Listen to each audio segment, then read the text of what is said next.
Welcome to the RecoverMate podcast, where love, sobriety, and life gets real. I'm Rick. And I'm Danielle. We're a husband and wife team sharing our personal journey through sobriety. And together we are having all the difficult conversations that most people are too afraid to have in their relationship. We're diving deep into the hard stuff, from our own past to recovery, parenting challenges, finances, and everything in between that comes with building a life together. And trust us, nothing is off limits here. We're keeping it raw, honest, and unfiltered because that's what recovery, love, and real life looks like. So whether you're sober, curious about recovery, or just looking for ways to keep love alive while living a sober life, you've come to the right place. We're excited to share our most forbidden conversations with you. So grab a seat, buckle up, and get ready for the kind of discussions that you won't hear anywhere else. Let's go!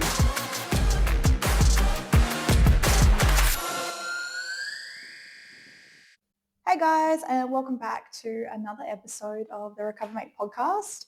It feels like it's been a while since we've sat down and spoken to each other, so it's been nice to spend this time with you. Yeah, we're both leading our own little lives at the moment.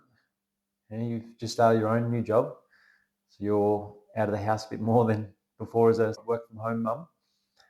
And me obviously working, and then my sporting, and the other kids doing sports, and I'm also coaching them. So we've sort of been crossing paths as we come along, but to be able to sit down together and have conversations like this or outside of this has been a bit far in between. Yeah, life's looking a little different, and we're still doing the 44 Strong Challenge, which is going well. And yeah, so it feels like it's been a bit of a mission to get here today just to jump on, but we do have a good one for you guys. So we thought today would be a good opportunity for us to talk about our own experiences and what we know about alcoholism, addiction, and money.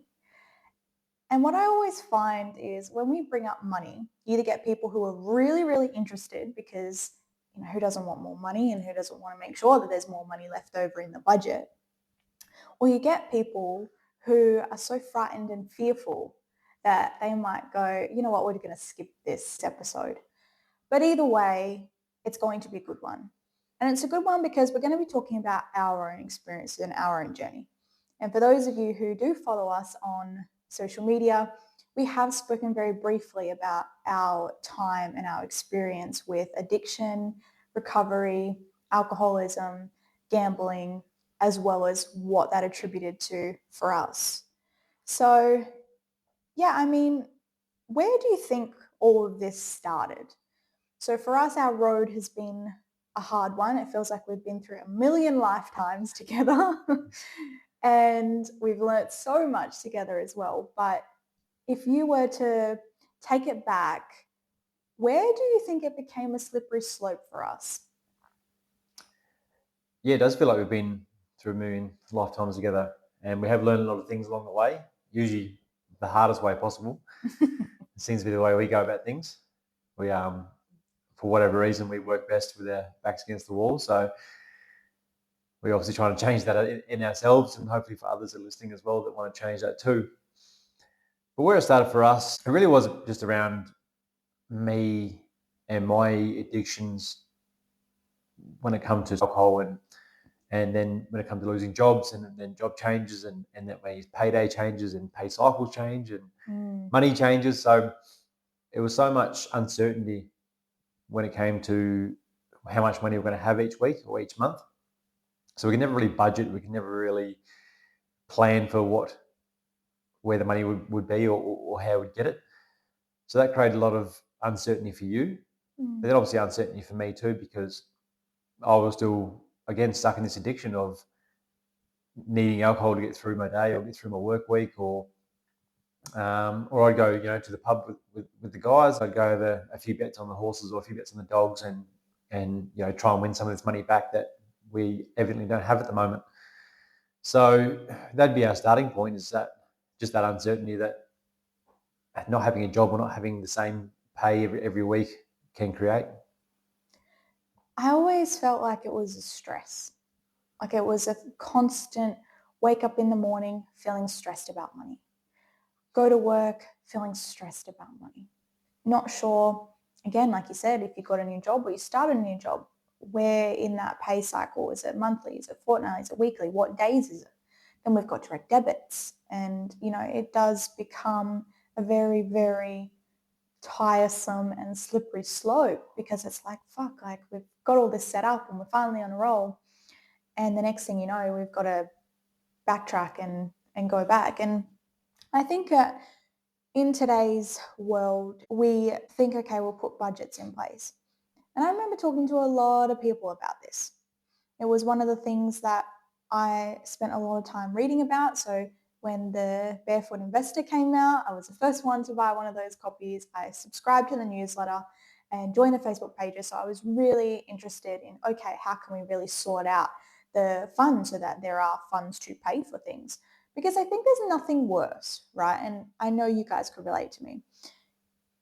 When you've got everything sorted, you finally feel like you're on top of things, you've paid for everything, the next thing you know, you have an insurance bill, or suddenly your car rego comes, or you need to get something fixed on your car. Like it's life happens.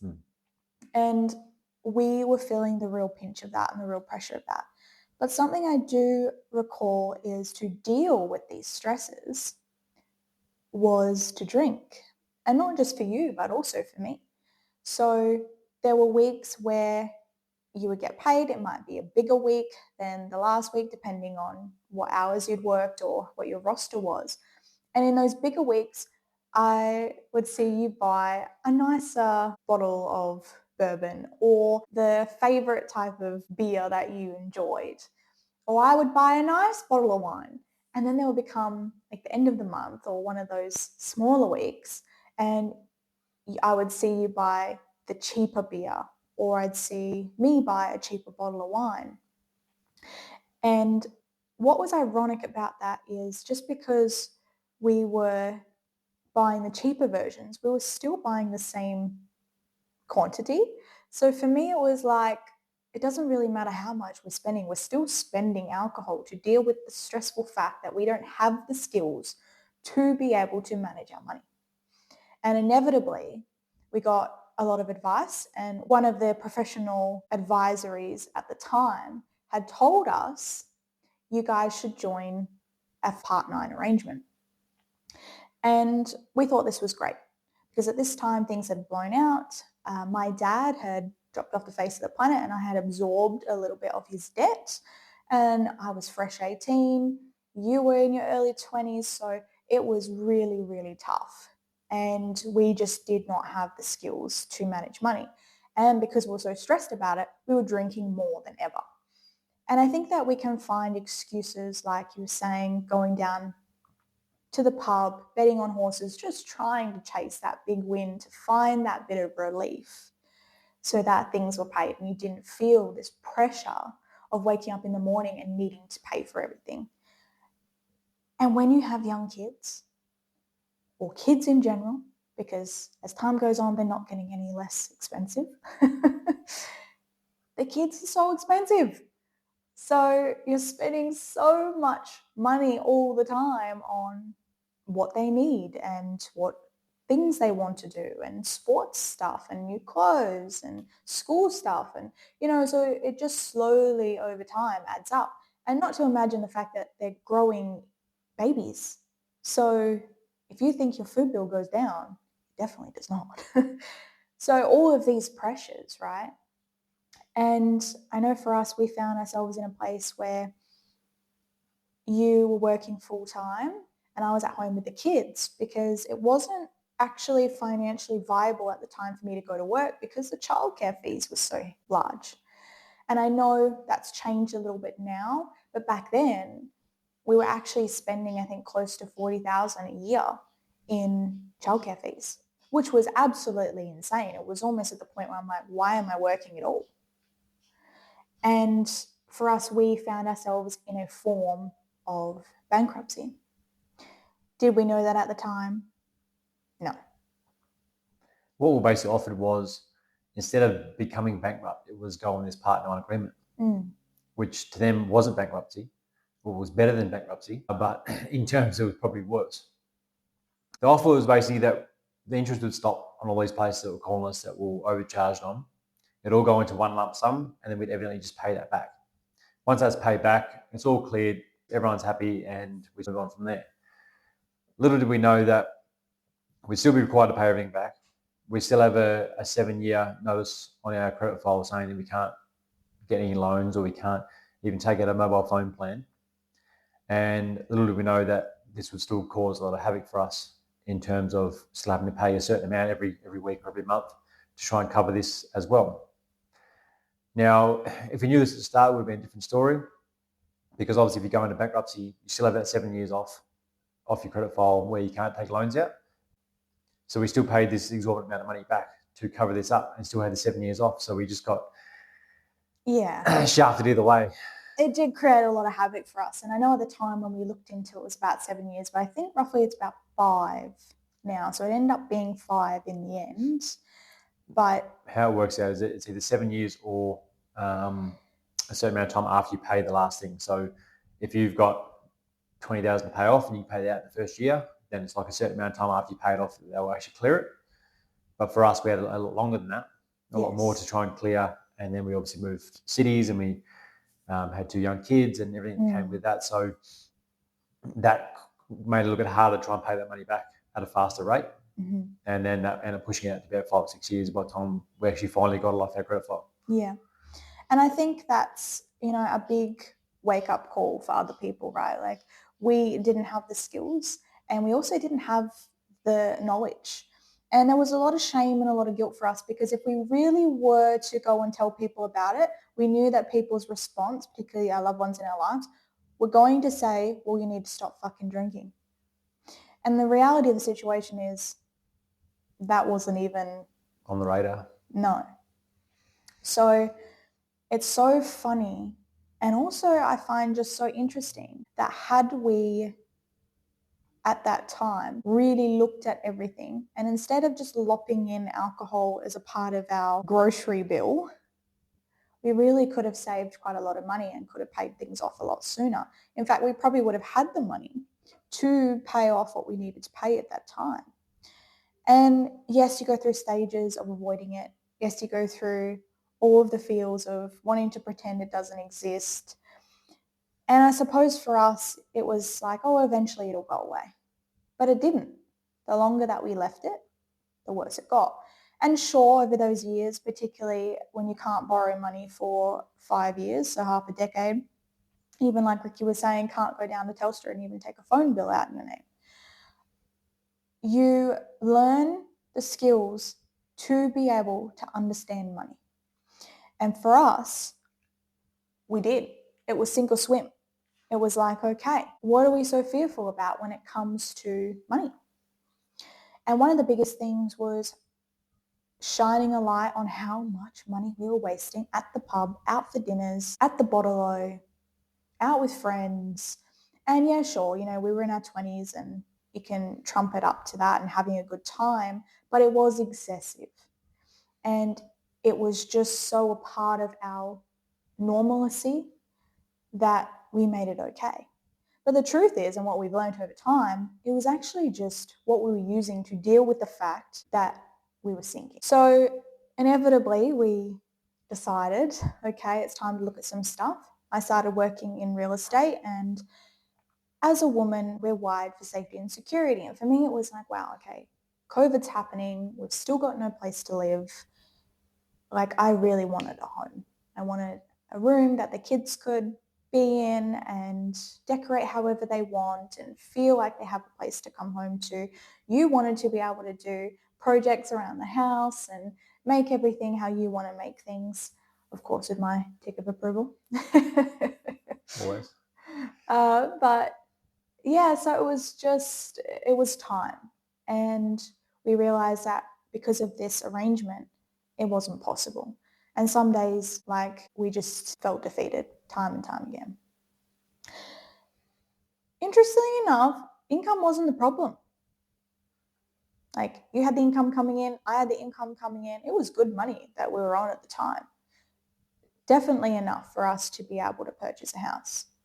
But we had to actually turn the lights on, look back and really have a look at the mess that we created.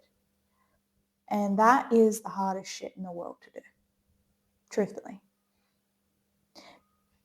It was cutting back on that expenses, and it was about budgeting, and it was about only allowing yourself to consume a certain amount of money for that week or that month. And that's when it really got hard. We really cut back on a lot of things. Like we had one solid year where we was like, no, this is what we're doing, this is our budget, this is where this is going, this is where this is going, and this is our play money we have, which is, at the time, wasn't a lot of money. But it was enough to push us in the right direction. It was enough to get us out and about. It allowed us to look outside the box in how we entertain the kids and how we entertain ourselves, and trying to find some other ways of doing it rather than going to Eventual for example, and spending $200 for us all to go there. We might go to the local adventure park, which is just a small park, free to enter, and have a good time with the kids there. Or it's about entertaining the kids at home and doing something at home with them, and just being really open and available to them to have fun, and not have to be at a monetary value. Yeah, and I suppose that's the hardest thing, because for us, when we moved to Perth, one of the biggest things was we wanted to give our kids every opportunity.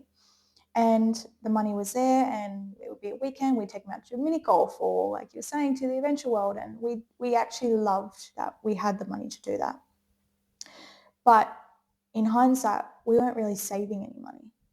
And when we did start saving money, we would go through periods of making poor investment choices, or spending it, or something massive came up, or a bill accidentally got left out of the direct debits, and the next thing you know, we've been sent $1,000 bills. So we just ended up in a similar cycle. But I do remember what changed. And I don't know if you remember, but it was when I was working in real estate, and I got some information about reaching out to a broker. And this was terrifying to me, because I'm thinking, well, do I have to pay to see the broker? How does it work? X, Y, Z. And it turns out I didn't. So I booked the appointment with the broker. I had to sit down with her and discuss where things are at. And she's like, look, I can't even take it any further. I need to get you and your husband together. You both need to be on the same page. We need to work out a plan. We need to, see what's possible for you guys. And at this point, we were in hopelessness. We didn't think anything was possible. We hadn't even cleared the Part 9 off yet. Part 9 was still ongoing, and we still had a certain amount to pay at the end to get it completed and then cleared off. So at this point, we knew where we were at with that. We knew how much was left over. But it was like, all right, so when that just gets paid off, we're done. So then we had to investigate that and how that worked. And it was like a certain period after that where it'd still be on your credit file, and there was so much learning we had to do with the broker to really understand where we're at. And then on top of that, we also had to save for a deposit. So in our minds, we were just like, this is just not possible. But it was. And I think for the first time, we got a little hope. She sat down and said, if you can increase your income here, which we did, you guys can get a higher borrowing capacity. These are what your options are. This is what is possible. And she did all the numbers for us. She showed us what we'd have to pay, where we'd have to pay it, how frequently we would have to pay it off. And what it did was it gave us a goal, or it gave us something to work towards. Because in our minds, we thought we'd fucked everything, we're never going to have it, and we were never going to be able to move forward. But with that, we were able to sit everything down, get it all out of our heads, actually have the conversation and go, okay, this is the mess we've made. Now we need to turn and face it and start cleaning up the mess. And we did it so well. We laid it all out on the table, all the things that we were avoiding, all the places that we didn't want to deal with. And we were very honest and open about the situation. And inevitably, of course, we cleared the debt. In that, we actually had to be very honest with not just ourselves, but with the people around us as well. They were very used to us going on trips and spending money and going out for dinner and all that, because we did have the disposable income that we really should have dominoed and put towards our debt, but we just didn't. So there was that year where it was hard. Like you said, we had money that was allocated towards certain things, and the people in our lives we couldn't visit. we had to be honest and go, look, we just don't have the money to be able to do this. Our main focus now is our home, a place for our kids, a place for us. And in that time, we also decided to do the 75 Hard program. And I know we've mentioned this before, but during the program, you have to do periods of time without drinking. And for us, this was like, okay, like it wasn't the main focus. It was just a byproduct of the program. But for us, it was like, okay, it's something for us to focus on other than wanting to go out and spend money. It was a way for us to focus on being healthy, being fit. One of the things we actually really wanted to change about our year that year. And we're like, also, we just don't have to spend money. We spent more time with the kids, we walked the dog, we're outside more, and a lot of that attributed to being in the framework of that challenge. So naturally, when you reduce your alcohol consumption, you'll be very, very surprised about how much money you save. Yeah, we even have an app. I can't remember what the app's called now. Was that quit drinking app? Yeah, I think so. Something like that. But what it basically was is it was a way to show. It's got like all different tables in there, so it tells you how much money you'd spend in a week, how many beers or glass of wine you consume every day, and it'd be like a counter. So it counted up for you. So over a month period, it'd give you a count saying if you spend $50 a week, you've just saved $200. So if you had a beer a night or a glass of wine a night, by the end of the month, it would tell you that you haven't had 30 beers. And it's almost tracking it for you and allowing you to see how much money you're saving, how many calories you're saving in yourself, for your body, how your body is detoxing from this. It used to be this really cool tracker we used to take and we used to use quite often. And we found it and we tried it during this challenge. And it got to about 3 months in on, say, my first stint of trying to give up alcohol. And the amount was exorbitant. Like it was probably in the thousands. In the thousands in terms of money.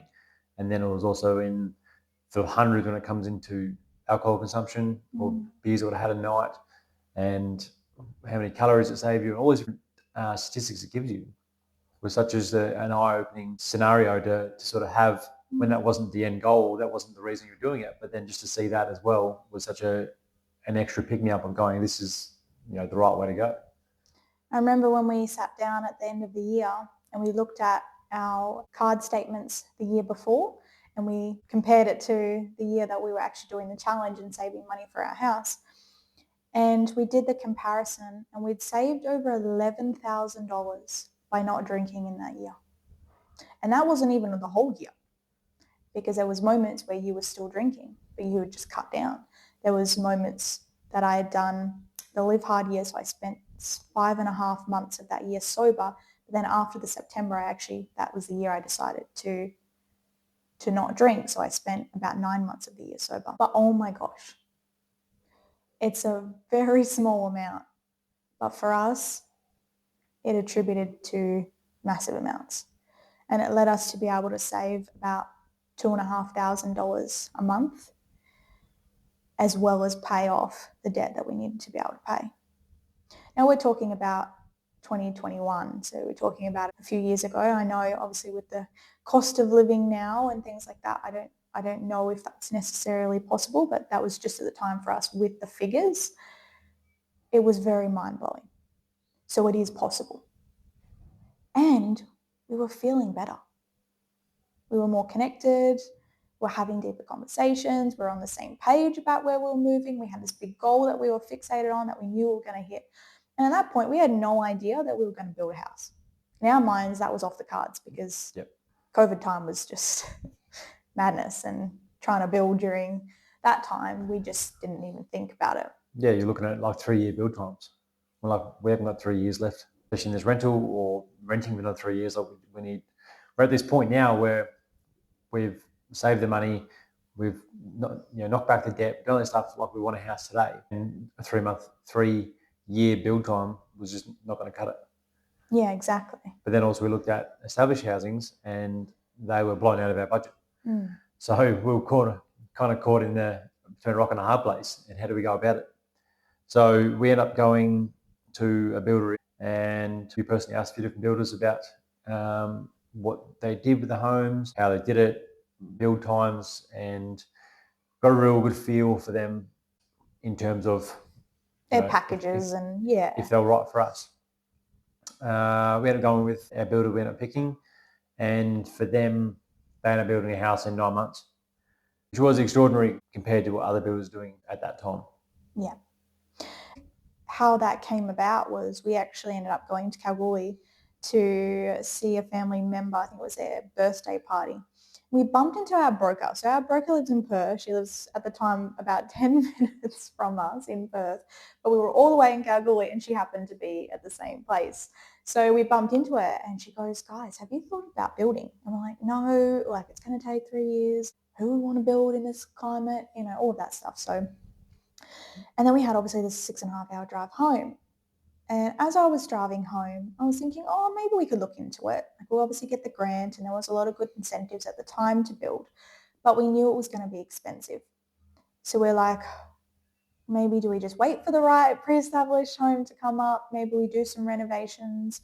Like we were just toying with the idea because for us at this time, we had been approved for a certain amount, but we didn't want to use that amount. We really wanted to try and get something smaller in terms of a mortgage repayment.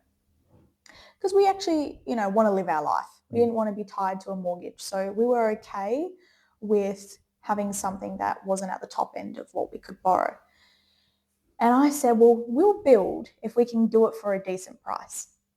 So we're driving home and I just so happened to have a builder randomly follow me on social media.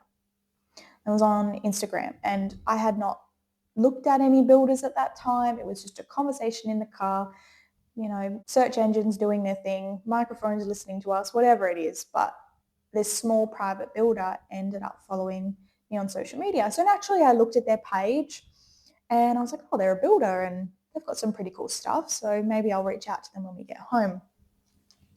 We reached out to them. We booked a meeting with them and they went through a few of our options with them and we thought, okay, this is cool. Doing our due diligence, we looked into a few other builders and anyway, we ended up circling back to the builder we ended up going with. And we said, look, these are the areas we want to build in. We want to build under this amount. We don't want to spend any more than this. And she was like, look, I don't know if it's possible in this day and age to be able to build for that amount, but we'll do our best.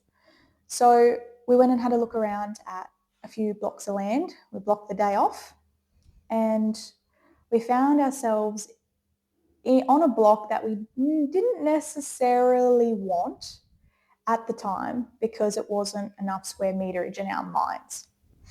Coming from country town. Coming from a country town, right? Everything is massive and then moving to Perth moving to the city where everything's a bit smaller. So exactly. So in our mind we're like, all right, to stay in our budget, we would have to do that. And it just so miraculously that the land that we ended up getting was right across from a beautiful rainforest reserve. So we get the kookaburras and we get the kangaroos and I could just see how beautiful, how quiet and truly magical the place was. Except for the bloody crows. Yeah, the crows, get them. The little pricks. But it is really beautiful. It is a beautiful place to live. So I thought, okay, how much is this land? And we were the first in line. We had to action it quick because End of financial year. The developers were trying to get it off the books. So we went back and forth, negotiated a really good price on the land, got the fencing, got everything included, front landscaping, retic, all that type of stuff. Got it for an incredible price that we'd actually already made money on the land the day we bought it. And then it was, okay, we've got the land, we've got it at a good price. Now we've got to figure out what we can fit on that land. So we went back to the builder and our journey of building our home that we have now began. So thankfully we ended up fitting a beautiful 4x2 with a study on there and it's seriously so beautiful. I love our house. But the point we're trying to make is we didn't think that was possible. We were in a form of bankruptcy. We had no skills in terms of managing money, dealing with addiction, not even thinking that it was even possible for us to have a house that our kids could be in, that we could grow up in, let alone be in a beautiful area. And yet we were the ones getting in our own way. So at some point, turning around and really shining a light on the shame, the guilt, the fear, and going, what skills do I need to be able to have what I want? And I'm not saying just with a house. It could be whatever life you want to. Yeah, if you want to travel the world more, if you want to backpack somewhere, if you want to caravan around Australia, like all these things require some form of money or some form of budgeting to get you to that area. So it's really just about looking into yourself and why you have these money patterns that you have, because you've all got them in some way or another. Some of us are really good at making money, but not very good at keeping money. Some of us are really good at keeping money in and putting it away for a rainy day and never spending it. So you kind of need the skills of both sides of it. You need to be able to make it and be able to spend it in the right way. You need to be able to invest it in the right things. You need to put it away for a rainy day, but the rainy day is to actually go and do something, not just nail it away and never use it. So we've all got our own money patterns we have to work through.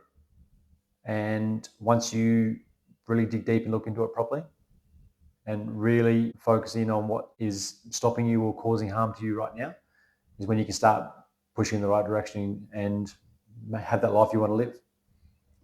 And if there is an addiction that is getting in the way and chewing up a lot of your funds, and you know it needs to go, you just know it, then it's time that you look at that too. Because that could be the very thing that is the starting effect of a life that you actually really want to have. And if you are stressed like we were and using alcohol or drugs or gambling, whatever it is, and you're using that as a way to de-stress, then reach out to us, because we can give you some insight. We can give you some new tools, new skills to be able to find different ways to manage that stress. We can look at the emotional reasons. Join us on our 44 Strong Challenge. We've got some feedback on our page and in our private group about how others have experienced our challenge. And it's completely free. So you really got nothing to lose except your addiction. And everyone in that group's got different addictions they're dealing with. Like some do have gambling. Some have procrastination, which isn't allowing them to strive in the way they want to get to. They're not allowing them to actually build up and do the things they need to do on that time. So some people might not see procrastination as a thing, but as an addiction, but it can be a way of getting in the way of what you need to get to. There's people with caffeine addictions, as in myself. And how has this opened up my eyes in such a big way by me doing the challenge at the same time as everyone else in the group is doing it too, has allowed me to see what a block it was for me. I thought the caffeine was what was driving me to do more, but evidently it was pushing me backwards. I was just deep diving into slumps every day. I'd have 4 or 5 coffees to keep me going, thinking that's what was pushing me in the right direction.